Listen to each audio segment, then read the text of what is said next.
Hi friends, welcome to my vlog. My name is Chirag. Guys, welcome.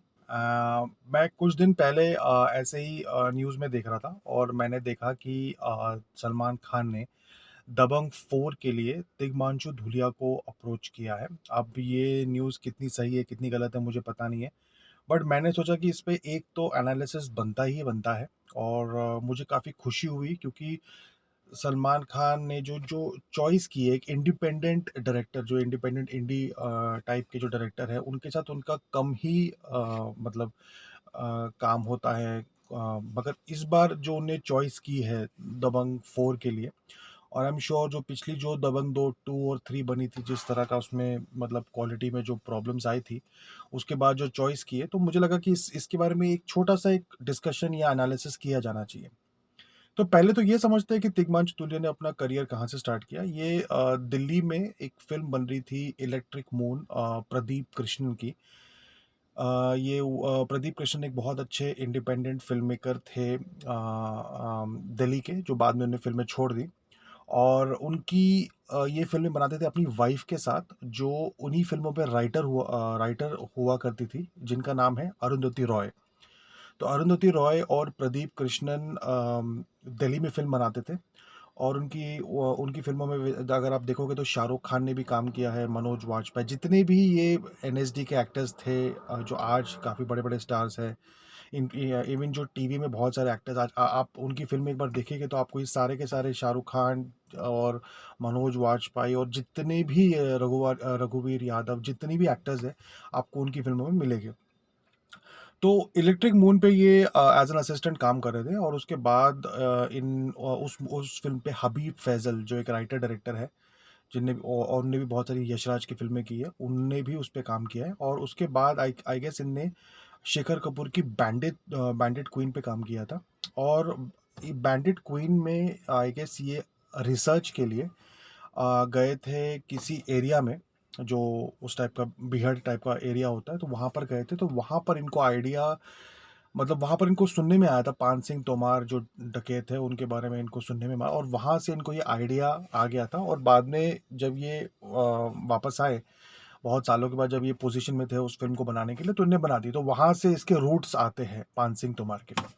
तो anyways इनके अच्छे खासे connection Delhi से ही बने थे इरफ़ान खान के साथ। तो जब बॉम्बे में जब इरफ़ान खान धीरे-धीरे स्टार बनना, मतलब काफ़ी संघर्ष के बाद जब वो स्टार बने थे, तो काफ़ी हद तक वो जो कनेक्शन था उससे धीरे-धीरे ये इनकी पहली फ़िल्म बनी।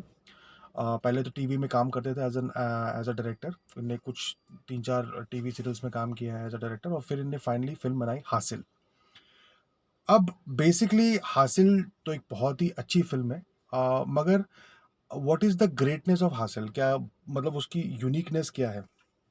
उसकी उनकी यूनिकनेस ये है हासिल की, कि हासिल बेसिकली बॉलीवुड में इट्स तिग्मांशु धूलिया एंड अनुराग कश्यप, एक तरह से बोल सकते हैं। जिन लोगों ने यूपी का जो कल्चर है वो बॉलीवुड में लाया। जैसे हासिल तो प्रॉपर प्रॉपर यूपी के जो कॉलेज पॉलिटिक्स रहती है उसके ऊपर थी, और अनुराग कश्यप ने भी बहुत सारी फिल्में बनाई है, यूपी का फ्लेवर लाया है। तो ये जो फ्लेवर था बॉलीवुड में उस टाइम पे कोई कहीं किसी ने लाया नहीं था।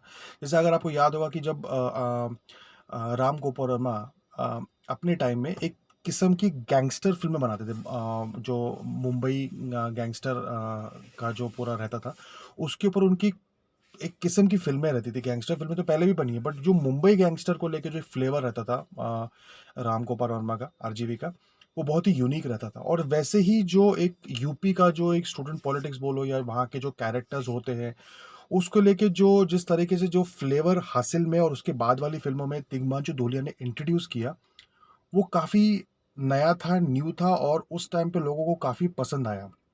उसके बाद इन्होंने बहुत सारे और अटेम्प्ट्स किए, बुलेट राजा और वो सब तो ठीक था, वो मुझे इतना कोई ग्रेट नहीं लगा। मगर हासिल और पान सिंह तोमार में जो वहाँ के जो लोकल फ्लेवर्स थे, उस ज्योग्राफी के जो फ्लेवर्स थे, यूपी और वो जो एरिया था, वो बहुत ही यूनिक था। और वो जितनी गहराई से तिग्मांशु धूलिया उन फ्लेवर्स को समझते हैं, वो काफ़ी काबिल तारीफ़ है। तो अब दबंग बनती है।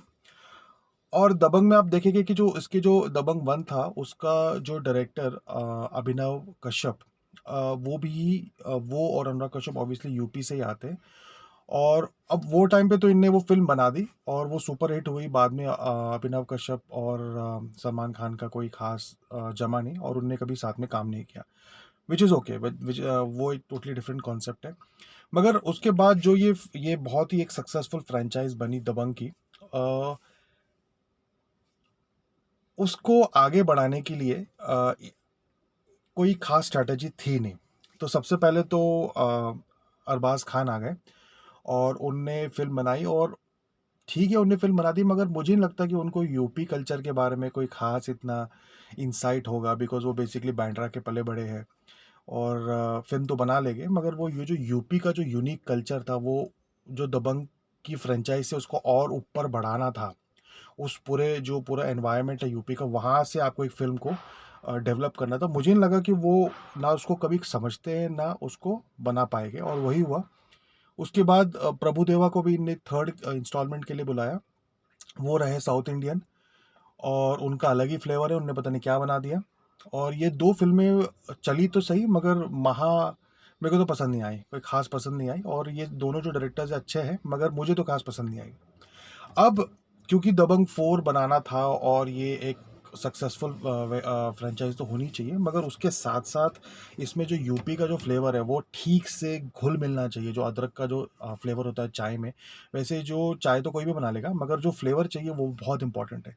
तो यहाँ पर मुझे लगता है, ये मेरा पर्सनल अंडरस्टैंडिंग है कि कहीं न कहीं सलमान खान जब इस फ़िल्म के बारे में फाइनलाइज़ कर रहे होंगे सब लोगों को, चाहे एक्टर्स हो, चाहे डायरेक्टर्स हो, चाहे जो भी लोग हो, फाइनेंसियर्स भी हो, कहीं न कहीं उनके दिमाग में ये होगा कि कहीं न कहीं से एक ऐसा यूपी स्पेशलिस्ट, या उस एरिया से आया हुआ, उस एरिया को बहुत अच्छी तरीके से समझने वाला एक ऐसा कोई बंदा लाया जाए, जो इस फ़िल्म को जस्टिफ़ाई कर पाए।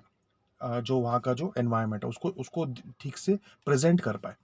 तो ऑब्वियसली एक तो ऑप्शन है आपके पास अनुराग कश्यप, मगर वो तो आ नहीं पाएगी क्योंकि उनके भाई के साथ इनका इतना बड़ा झगड़ा था, तो उनको तो लाने का कोई संबंध नहीं आता है। और तिग्मांशु धूलिया जो है, उनको अप्रोच किया गया होगा, और ये मेरे हिसाब से एक स्ट्रैटेजी रही होगी सलमान खान की, कि फ़िल्म तो हम बना लेंगे, और कैसे बनाना है, क्या बनाना है, क्योंकि सलमान खान को खुद भी आइडिया है कि किस तरह की फ़िल्म बनाने की। मगर जो एक फ्लेवर चाहिए, एक जो वहाँ का जो एक पूरा का पूरा जो एक चाय में अदरक का जो काम होता है, उसके लिए इनने आई गेस तिग्मांशु धूलिया को अप्रोच किया।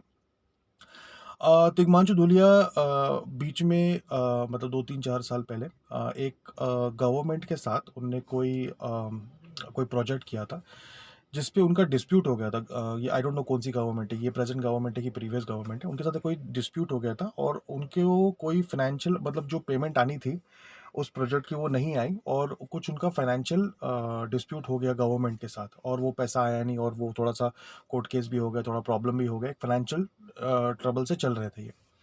और ये खुद ही अपनी जेब से भरे थे, क्योंकि प्रोडक्ट तो उन्होंने बना लिया था, मगर वो गवर्नमेंट उसको अप्रूव नहीं कर रही थी, तो ऐसा कुछ मसला हुआ था। तो काफ़ी ये फाइनेंशियल प्रॉब्लम से भी गुजर रहे थे, और इस वक्त ये आई गेस सब तरह का काम भी पिकअप कर रहे थे, जैसे टीवी हो गया, ये हो गया, ताकि इनके जो फाइनेंशियल्स जो है उसको नॉर्मलाइज किया जाए।